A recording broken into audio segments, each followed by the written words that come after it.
तो hello guys, मैं हूँ रोहित राय और आज हम बात करने वाले हैं रोहिंग्या मुसलमानों के बारे में।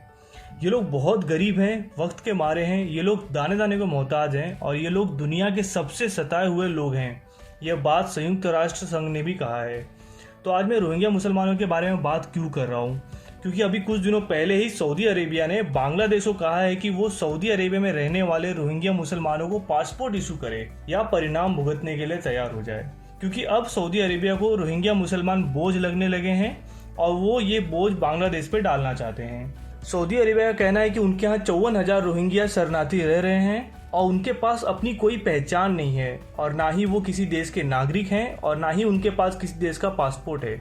इसलिए सऊदी अरेबिया चाहता है कि बांग्लादेश सऊदी अरेबिया में रहने वाले रोहिंग्यों को पासपोर्ट इशू करे। इस न्यूज़ पे बात करने से पहले थोड़ा रोहिंग्या लोगों के इतिहास के बारे में जान लेते हैं। तो मेनली रोहिंग्या बांग्लादेश के रहने वाले हैं और जिस तरह लाखों बांग्लादेशी भारत में घुसकर रह रहे हैं, उसी प्रकार रोहिंग्या लोग रोजी रोटी की तलाश में बांग्लादेश छोड़कर म्यांमार यानी बर्मा में घुस गए और बर्मा में 1962 से 2011 तक सैनिक शासन रहा। इसलिए ये रोहिंग्या लोग इस पीरियड में चुपचाप अपनी जिंदगी निकाल रहे थे।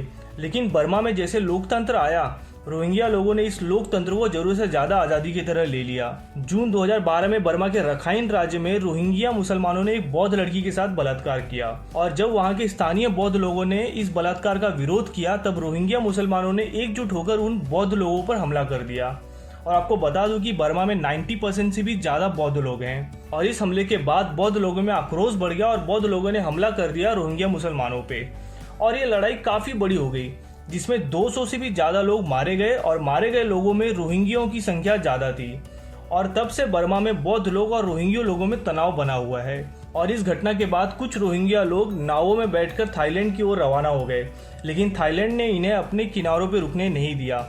उसके बाद ये नाव इंडोनेशिया की तरफ बढ़ी और इंडोनेशिया की सरकार ने रोहिंग्या को शरण दिया और जो रोहिंग्या मुसलमान बर्मा में रुके थे, उन्होंने अपनी सुरक्षा के लिए एक सेना बनाया जिसका नाम रखा अराकान रोहिंग्या सैल्वेशन आर्मी। और इस रोहिंग्या आर्मी ने 25 अगस्त 2017 को 12 पुलिसकर्मियों को मार दिया और इस हमले के बाद बर्मा की आर्मी ने रोहिंग्यों के खिलाफ क्रूर अभियान चलाया। ओंटारियो इंटरनेशनल डेवलपमेंट एजेंसी की एक रिपोर्ट के अनुसार 24,000 रोहिंग्या मुसलमानों को मार दिया गया, 34,000 से ज्यादा रोहिंग्या मुसलमानों को आग में फेंक दिया गया और बर्मा की आर्मी ने 18,000 से ज्यादा रोहिंग्या महिलाओं के साथ बलात्कार किया। और इस घटना के बाद बहुत से रोहिंग्या मुसलमान बांग्लादेश में चले गए और कुछ भारत में भी आए और कुछ को सऊदी अरेबिया ने भी शरण दिया। भारत में भी लगभग 40,000 से ज्यादा रोहिंग्या मुसलमान हैं, जिन्हें भारत 2017 से ही बाहर निकालने पे विचार कर रहा है। और बांग्लादेश से जो वर्कर बाहर जाते हैं कमाने, उनसे बांग्लादेश को साल का लगभग $15 बिलियन टैक्स इनकम के रूप में आता है, जिसमें से 60% पैसा सऊदी अरेबिया से ही आता है। इसलिए सऊदी अरेबिया बांग्लादेश को धमका रहा है कि वो रोहिंग्या मुसलमानों को पासपोर्ट इशू करे, वरना वो बांग्लादेश से आने वाले मजदूरों पे प्रतिबंध लगा देगा, जो कि बांग्लादेश की इकोनॉमी के लिए बहुत बुरा होगा। अब बांग्लादेश के पास सऊदी अरेबिया की बात मानने के अलावा और कोई ऑप्शन भी नहीं है। लेकिन जो रोहिंग्या मुसलमान बहुत सालों से रह रहे हैं सऊदी अरेबिया में, वो अपने अस्तित्व को लेके आज भी परेशान है। तो आई होप गाइस आपको वीडियो अच्छा लगा होगा। तो अभी के लिए बस इतना ही, आपसे लेता हूँ विदा। धन्यवाद।